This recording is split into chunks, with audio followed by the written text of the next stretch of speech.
लोकसभा चुनाव खत्म होने के बाद लिटमस टेस्ट के रूप में विधानसभा उपचुनावों को देखा जा रहा था।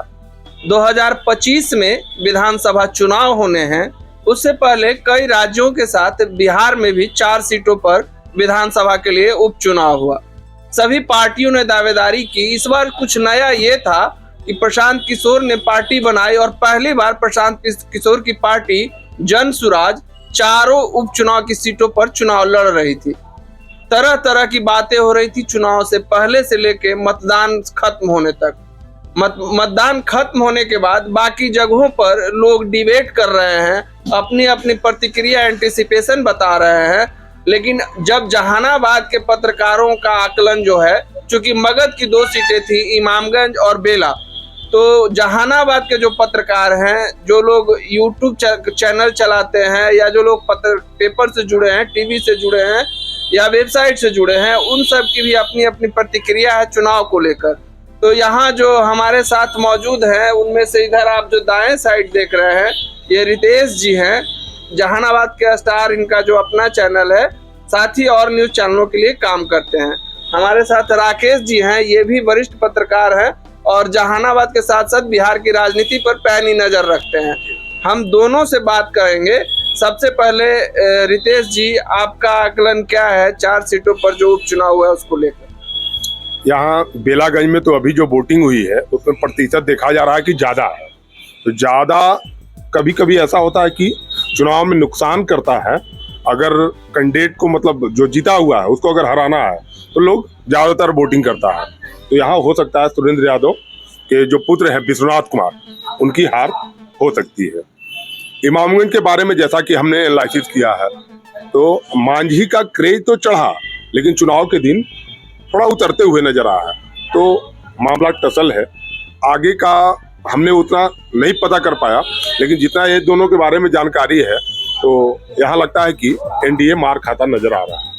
एनडीए एक तरफ जीते नजर आ रहा है और एक जगह मार खाते नजर आ रहा है। बाकी राकेश जी ने एनालिसिस किया है उधर आगे का, तो वो बता सकते हैं कि क्या है।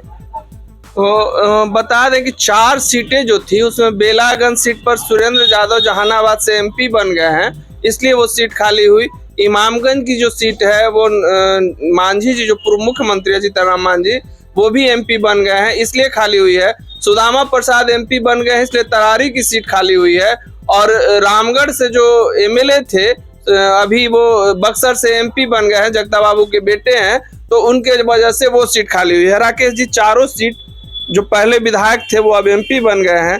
चारों सीटों पर 3 महागठबंधन और 1 एनडीए गठबंधन। तो आपका क्या आकलन है? आप भी तो अपना कुछ आकलन रखते होंगे इन चारों विधानसभा उपचुनाव को लेकर। देखिए, सबसे बड़ी बात है कि इससे पहले जो चुनाव हुआ था उसमें जन सुराज नामक कोई पार्टी नहीं थी।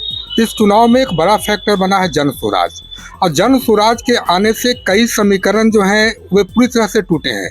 जिस समीकरण को हम आरजेडी का समीकरण समझते थे, माई समीकरण, वो माई समीकरण में बिखराव हो आया है। खासकर अगर बेलागंज विधानसभा की बात करें, चूंकि बगल का विधानसभा, इसलिए हम लोग की विशेष नज़र रही। वहाँ के लोगों से, कई लोगों से, हर एक समाज से के लोगों से हमारी बातचीत हुई है। उसके आधार पर हम देख रहे हैं कि वहाँ माई समीकरण टूटा है।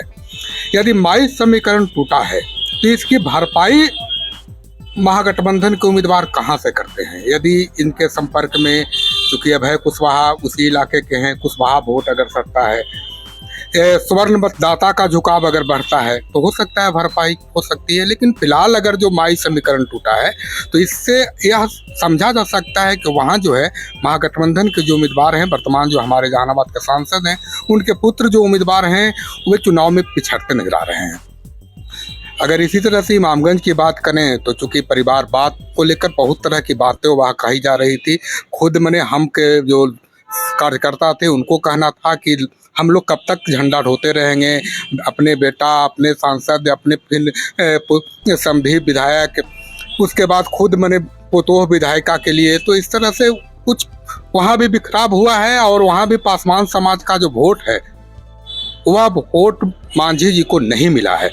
इसका असर मांझी जी को पड़ सकता है। कैंडिडेट भी वहाँ था, पासवान कैंडिडेट भी था, और कहीं न कहीं रामविलास पासवान के जो पुत्र हैं, चिराग पासवान, जो वर्तमान में पासवान समाज के नेता हैं, वे भी वहाँ निष्क्रिय रहे। इसका असर दिख रहा है। ऐसे में वहाँ अगर हम बात करें इमामगंज में, तो मांझी जी पिछड़ते नजर आ रहे हैं। रामगढ़ और तरारी के बारे में, तरारी दूर का क्षेत्र है लेकिन तरारी में जो इनपुट प्राप्त हो रहा है, क्योंकि हम लोग तरारी में ज़्यादा घूमे नहीं गए नहीं हैं, वहाँ के लोगों से इनपुट प्राप्त हो रहा है। उसके आधार पर अगर कहें तो भाकपा माले जो है उसका पलड़ा भारी है। उसी तरह से अगर आपको रामगढ़ सीट की बात करें तो रामगढ़ सीट में राजपूत का एक बहुत बड़ा वोट बैंक है, लेकिन वो 3 उम्मीदवार रहने के कारण वोट बैंक में बिखराव हुआ।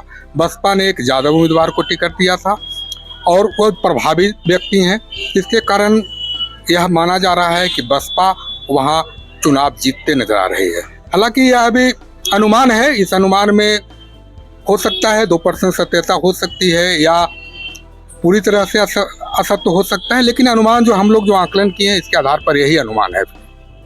तो इसमें और कुछ ऐड ऑन करना चाहेंगे? विधानसभा चुनाव जो होना है उसके पहले इस चुनाव को कैसे आप इवेल्युएट करते हैं? बिल्कुल, विधानसभा चुनाव के पहले एक यह जो चुनाव है यह मैसेज दिया है कि जन स्वराज को हल्के में लेने की जरूरत नहीं है। यह एक दल है और जो किसी का खेल को बिगाड़ सकता है। और यह चुनाव के बाद आप देखिएगा कि जन स्वराज से टिकट लेने के लिए लोगों की भीड़ लगेगी, लोग मारामारी करेंगे। जिस तरह से जेडीयू, आरजेडी और भाजपा में टिकट लेने की होड़ होती है, उसी तरह से अब जन स्वराज में भी टिकट लेने की होड़ मचेगी, क्योंकि लोगों को यह पता चल गया है कि जन स्वराज पर भी जनता भरोसा करती है। भले वह किसी जगह जीते नजर नहीं आ रही है, लेकिन वह अपना जनाधार दिखा रही है। पहली बार चुनाव मैदान में है और पहली बार में वह दिखा रही है कि हम में भी कुछ न कुछ दम है, हम में भी दम है। तो प्रशांत किशोर जो हैं वो स्ट्रेटजिक रहे हैं, तो स्वाभाविक है जब उन्होंने 2 अक्टूबर को दल बनाया था तो हल्के में लेने की बात तो की नहीं जा सकती है, क्योंकि वो दूसरे दलों के लिए काम करते रहे हैं। तो फिर जब अपना दल होगा तो स्वाभाविक है कि वो जो डायडिक चेन बनता है उसके तहत वो गांव से लेकर और राज्य स्तर तक जिन राज्यों में चुनाव लड़ेंगे होगा। रितेश जी, आपको इन चारों चुनाव को लेकर और कुछ ऐसी बातें जो कहना चाहते हो दर्शकों को? जैसा कि आप बता रहे थे या राकेश जी बता रहे थे कि प्रशांत किशोर, तो रियलिटी है प्रशांत किशोर का क्रेज आया है। जैसा लोग बता रहे थे प्रशांत किशोर कहीं नहीं रहेंगे, ऐसा नहीं है। बेलागंज में भी प्रशांत किशोर ने अच्छा अपना पकड़ दिखाया है और यहाँ के भी लोग जहानाबाद से भी जाकर प्रचार कर रहे थे। इसलिए प्रशांत किशोर को हल्के में आंकना अन्य पार्टियों के लिए खतरे की घंटी है। तो चूंकि हम लोग बहुत ज़्यादा नहीं चाहते हैं कि लेंदी हो जाए और आपको देखने में मज़ा नहीं आए, लेकिन चूंकि ये लोकसभा चुनाव के बाद ये मौका था जब पार्टियों को अपनी ताकत दिखानी थी। और जो पहले भी सभी ने ये चर्चा किया कि जन स्वराज एक जो है पक्ष बन के आया है। पहले से जहां 2 ध्रुवीय चुनाव होते थे वहां पर जन स्वराज के आने से, जैसे बेला जैसे जगह में अगर खान साहब के आने से आरजेडी को वोटों का नुकसान हुआ है, तो तरारी में जो सुनील पांडे के बेटे खड़े हैं उनको नुकसान हुआ है। इसी तरह से रामगढ़ में जो दोनों दल हैं उनको जन स्वराज की वजह से वोटों का नुकसान हुआ है। आप इमामगंज में देख लीजिए तो वहां भी जन स्वराज की जो उम्मीदवार हैं उनके वजह से सभी को जो भी दल खड़े थे नुकसान कह ले या फिर कहें कि अपनी ताकत, चूंकि इनको भी आगे पार्टी के रूप में स्टेबल होना है तो फिर इनको दिखाना पड़ेगा कि हम इतना प्रतिशत ला सकते हैं, तभी उनका बस्ता जो है वो उनके पास रिटेन हो पाएगा। तो जो चारों सीटें थी तो उसमें जो सबसे रोचक था वो था बेला और इमामगंज का, इसलिए कि सुरेंद्र यादव खुद को मगध का सम्राट कहते हैं और उनको अगर उनके, जैसा कि दोनों पत्रकारों ने बताया, अगर उनके बेटे हारते हैं तो ये भी हो जाएगा कि भाई सुरेंद्र यादव का करिश्मा अलग था, अब जनता जो है वो उनके बेटे को ढोना नहीं चाहती। अगर इमामगंज में पूर्व मुख्यमंत्री की पुतोहू हार जाती हैं तो लोगों का साफ संदेश है कि भाई आपके बेटा को, दामाद को और आपको ढो के अब आपकी पुतो और पोता पोती को हम नहीं ढोने वाले हैं।